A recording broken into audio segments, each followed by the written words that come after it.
Dear students, I am Dr. Harban Singh from the Department of Business Administration, SPC Government College Ajmer. हमने last lectures में segmentation को discuss किया। Segmentation के जो अलग अलग बेसिस हैं उनको डिस्कस किया। जोग्राफिकल है, साइकोग्राफिक है, जेंडर वाइज है, कल्चरल है। तो इन सभी चीज़ों को डिस्कस करने के बाद एक प्रश्न सामने आता है कि हमने बाज़ार का विभक्तिकरण तो कर लिया है और वो किन्हीं गुणों के आधार पर वो विभक्तिकरण किया है, लेकिन उस विभक्तिकरण को क्या हम उस बाज़ार को सर्व करने में, यानी कि उस बाज़ार में जो प्रोडक्ट है वो प्रोडक्ट को लॉन्च करने में, उसको सस्टेन कराने में क्या हम सफल हो पाएंगे? बीइंग अ मार्केटिंग मैनेजर, एक प्रश्न और है कि क्या कंपनी की कैपेसिटी है कि वो हमारे चुने हुए जो सेगमेंट्स हैं उन सेगमेंट्स को सर्व कर सके, वहाँ पर वो प्रोडक्ट को लॉन्च कर दे, उसको सस्टेन करा दे, सक्सेसफुल बना दे। इसके आंसर दो तरीके से हो सकते हैं, क्योंकि ये टारगेटिंग से रिलेटेड पॉइंट है, तो यहाँ पे इन दोनों प्रश्नों का डिस्कशन होना अनिवार्य है। पहला, बाजार का विभक्तिकरण नहीं होगा, सेगमेंटेशन नहीं होगा, तो पूरा बाजार बहुत सारे गुणों को लेकर चल रहा है। कंपनी से कभी ये समझ ही नहीं पाएगी कि उसको प्रोडक्ट क्या देना है। अगर कंपनी पुरानी अप्रोच को लेकर चलती है कि हम यही एक प्रोडक्ट बना रहे हैं, हमें नहीं पता ये बिकेगा नहीं बिकेगा, लेकिन हम बना रहे हैं और बेचने की कोशिश करेंगे तो बिक जाएगा। पता चलता है बाद में कि वो प्रोडक्ट नहीं बिका, सारा इन्वेस्टमेंट ख़राब हो गया, हेवी लॉसेस हो गए। इतनी रिस्क कोई लेना नहीं चाहेगा, इसलिए बाजार का विभक्तिकरण किया। और विभक्तिकरण करने से गुणों का पता चला और उन गुणों के अनुसार हमने उस बाजार के ब्लॉक्स बना दिए, विभक्त कर दिया उसको उन गुणों के साथ में।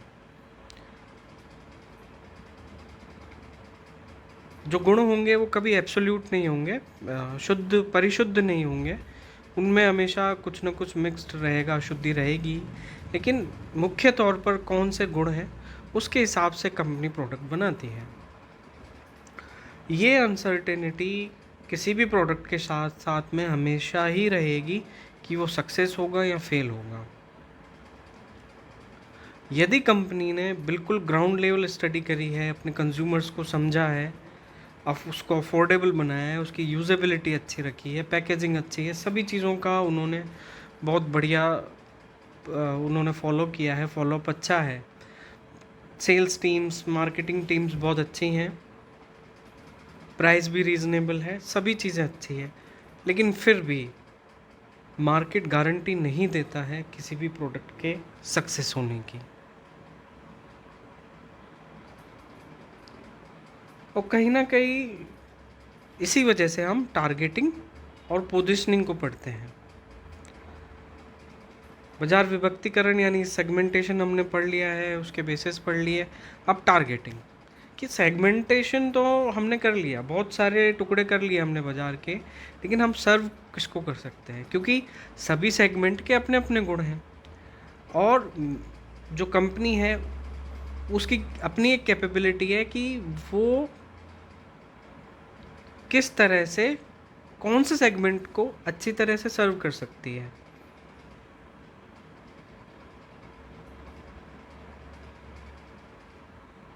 सेगमेंट्स होमोजीनस होते हैं ये हमने जाना, लेकिन ये नहीं कभी कहा गया कि सारे सेगमेंट एक जैसे होते हैं, नहीं हो सकते हैं। चाहे आप बेस कोई सा भी रखें, ज्योग्राफिक रखें, जेंडर वाइज रखें, कल्चर वाइज रखें, रिलीजन वाइज रखें, साइकोग्राफिक रखें, जो लाइफ स्टाइल, जो लाइफ, जो फेज़ है, लाइफ स्टेज जो है उसके हिसाब से रखें। सेगमेंट्स, जितने तरह के सेगमेंट्स उतने मुख्य तौर पर उनके बड़े गुण। इसलिए यहाँ पर टारगेटिंग की बात की जा रही है। जितने सेगमेंट्स हैं उनको हम अपनी कैपेबिलिटी के अनुसार उनको टारगेट करेंगे। आप ये चित्र देख रहे होंगे, देखिए आपके लेफ्ट हैंड की तरफ में मास मार्केट है, बड़ा मार्केट है पूरा। जब आप बहुत हद से ज़्यादा कैपेबिलिटीज़ के साथ में हैं, कंपनी को चले हुए 100 साल 150 साल हो चुके हैं, तब आप फुल मार्केट कवरेज को फोकस कर सकते हैं, जैसा कि HUL करता है। HUL काफ़ी पुरानी कंपनी है, उनका सारा नेटवर्क बिल्कुल जो मैन्युफैक्चरिंग यूनिट है वहाँ से लेकर कंज्यूमर तक पूरा एक नेटवर्क उनका ऑलरेडी इस्टेब्लिश्ड है। और उसके बाद में उनके पास जो रिसर्च एंड डेवलपमेंट की पॉसिबिलिटीज़ हैं वो भी जो पोटेंशियलिटी है वो ऑलरेडी इस्टेब्लिश्ड है, पहले से है। They can focus whole market. But जो मैक्सिमम कंपनीज़ हैं, मिड साइज़ जो कंपनीज़ हैं या स्मॉल साइज़ जो कंपनीज़ हैं, उनके जो प्रोडक्ट्स हैं वो फुल मार्केट कवरेज को लेकर नहीं बनाए जा सकते, बिकॉज उनकी पोटेंशियलिटी नहीं है इतनी, ना उनका नेटवर्क है इस तरह का। नेटवर्क इन द सेंस, ना उनके तो लॉजिस्टिक्स हैं अभी, और ना ही उनकी जो सोशल कैपिटल है वो इतनी अच्छी है कि कोई उनको बाहर से सपोर्ट करेगा। इसलिए उन्होंने सेगमेंट्स बनाए, मल्टीपल सेगमेंट्स बनाए। आप पढ़ें आप। अब हम चल रहे हैं लेफ्ट हैंड से राइट हैंड की तरफ। देन फोकस किया गया सिंगल सेगमेंट्स को। यहाँ पर लिखने में गलती नहीं है, आप देखिए सिंगल और सेगमेंट्स मींस जो मल्टीपल सेगमेंट्स है, बहुत सारे जो सेगमेंट्स हैं, पर्टिकुलर कैरेक्टरिस्टिक्स के हिसाब से आपने 2 या 3 या 4 सेगमेंट को डिसाइड किया, दैट वो उस पर्टिकुलर कैरेक्टरिस्टिक्स को लेके वो एक सिंगल सेगमेंट है। तो सिंगल कैरेक्टरिस्टिक्स को लेके 2, 3, 4 सेगमेंट हो गए वो। देन सेगमेंट्स को फिक्स करने के बाद में उनको टारगेट किया गया। टारगेट इस तरह से किया गया कि अच्छा ये वाला सेगमेंट इन गुणों के साथ में है, इन कैरेक्टरिस्टिक्स के साथ में, देन ये वाला प्रोडक्ट सूटेबल लगता है। फिजिबिलिटी स्टडी, फिजिबिलिटी रिपोर्ट, ये सभी बात की बातें हैं, क्योंकि बीच में अभी पोजीशनिंग आएगी, एनवायरमेंटल स्कैनिंग एक बार पहले कर चुके हैं, फिर एक बार बाद में और करेंगे, फिर ऑर्गेनाइजेशनल स्कैनिंग, बीच में बहुत सारे स्टेप्स होते हैं। लेकिन मुख्य तौर पर, मोटे तौर पर हम ये मान लेते हैं कि जो सेगमेंट्स हमने डिसाइड किए हैं उनमें इंडिविजुअल जो लेवल है उसमें किस तरह के गुणों का समावेश है। अब इंडिविजुअल लेवल पे जबकि हम सेगमेंट्स को कवर कर चुके हैं, उसके बाद में जो इंडिविजुअल कंज्यूमर है उसके हिसाब से वो प्रोडक्ट कैसा होना चाहिए, क्योंकि वो जो प्रोडक्ट होगा वो अल्टीमेटली उसको यूज़ कंज्यूमर करेगा, और वो कंज्यूमर की जो यूजेबिलिटी है, उसकी taste, preference, fashion, need, wants, इन सब के अनुसार होना चाहिए। तो यहाँ पर आप देखिए कि मास मार्केट से, लेफ्ट हैंड साइड में आप देखें, मास मार्केट से कस्टमाइजेशन की तरफ जा रहे हैं, कस्टमाइज़ कर रहे हैं चीज़ों को, प्रोडक्ट को कस्टमाइज़ कर रहे हैं। आप हो सकता है कि पर्टिकुलर प्रोडक्ट ऐसा है जो आपकी कैपेबिलिटीज़ को कस्टमाइज़ करे, आजकल पॉसिबल है ऐसा। तो हम यहाँ पर जो बात कर रहे हैं वो टारगेटिंग की बात कर रहे हैं। टारगेटिंग आई होप आपको समझ में आ गया होगा। इसका ये एक ही लेक्चर बनेगा, बिकॉज टारगेटिंग एक इम्पॉर्टेंट स्टेप है, लेकिन छोटा स्टेप है, चुनने का स्टेप है ये। यहाँ पर चुना जाएगा बहुत सारे सेगमेंट में से कुछ सेगमेंट्स को। तो इसके बाद में फिर पोजीशनिंग का नंबर आता है, उसमें segmentation, targeting, positioning little bit they are of overlapping nature, little bit, not fully exclusive.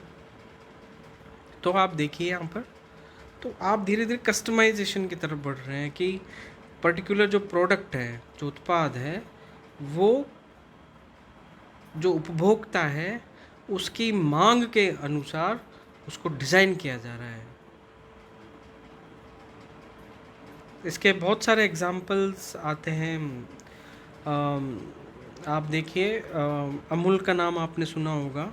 Amul के जो डेयरी प्रोडक्ट्स हैं वो अलग अलग पैकेजिंग के अनुसार आते हैं, छोटे, फिर उनसे थोड़े बड़े, फिर उनसे थोड़े बड़े, फिर बड़े, फिर कार्टन्स आते हैं, और उनकी भी अलग अलग कैटेगरीज है, n नंबर ऑफ प्रोडक्ट्स हैं।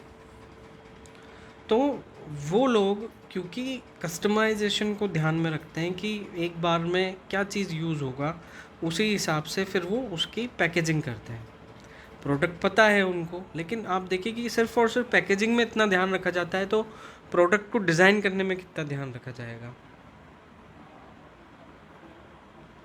उन्होंने एक मिल्क प्रोडक्ट डिज़ाइन किया, मिल्क डिज़ाइन करा दैट इज़ लैक्टोज फ्री। जिनको लैक्टोज से एलर्जी है या कुछ प्रॉब्लम है, तो उन्होंने लैक्टोज फ्री मिल्क उन्होंने डिज़ाइन किया, जस्ट बिकॉज क्योंकि उनको पता था कि उनके सेगमेंट में कुछ ऐसे लोग हैं जिनको लैक्टोज से एलर्जी है, इसलिए उन्होंने ये प्रोडक्ट डिज़ाइन करा। इसका मतलब ये हुआ कि उनको पता था कि वो लोग हैं, तो उन्होंने अपनी कैपेबिलिटी इस चीज़ में कैपेबिलिटी को कस्टमाइज़ किया कि हमको ये मांग, एक पॉसिबल डिमांड है कि लैक्टोज फ्री मिल्क चाहिए, तो उन्होंने इस तरह का एक मिल्क प्रोडक्ट डिज़ाइन किया। तो जब भी हम सेगमेंटेशन से टारगेटिंग पे आते हैं, टारगेटिंग से पोजीशनिंग पे आते हैं, पोजीशनिंग अभी नेक्स्ट लेक्चर से स्टार्ट होगा, तो कस्टमाइजेशन का जो मोड है वो धीरे धीरे हाई होता चला जाता है, कस्टमाइजेशन बढ़ता चला जाता है, जो उपभोक्ता हैं उनके अनुसार। आई होप आपको टारगेटिंग समझ में आई होगी। आप इस फिगर को आपकी कॉपी में ड्रॉ कर लीजिए, और इसमें आप देखिए कि फुल मार्केट कवरेज से multiple segments, then single segments, then individual as segments, then customisation. तो ये इसमें एक फ्लो है, रटने की आवश्यकता नहीं पड़ेगी, आप समझ जाएंगे। नेक्स्ट लेक्चर्स में हम अब पोजीशनिंग की बात करेंगे। Thank you.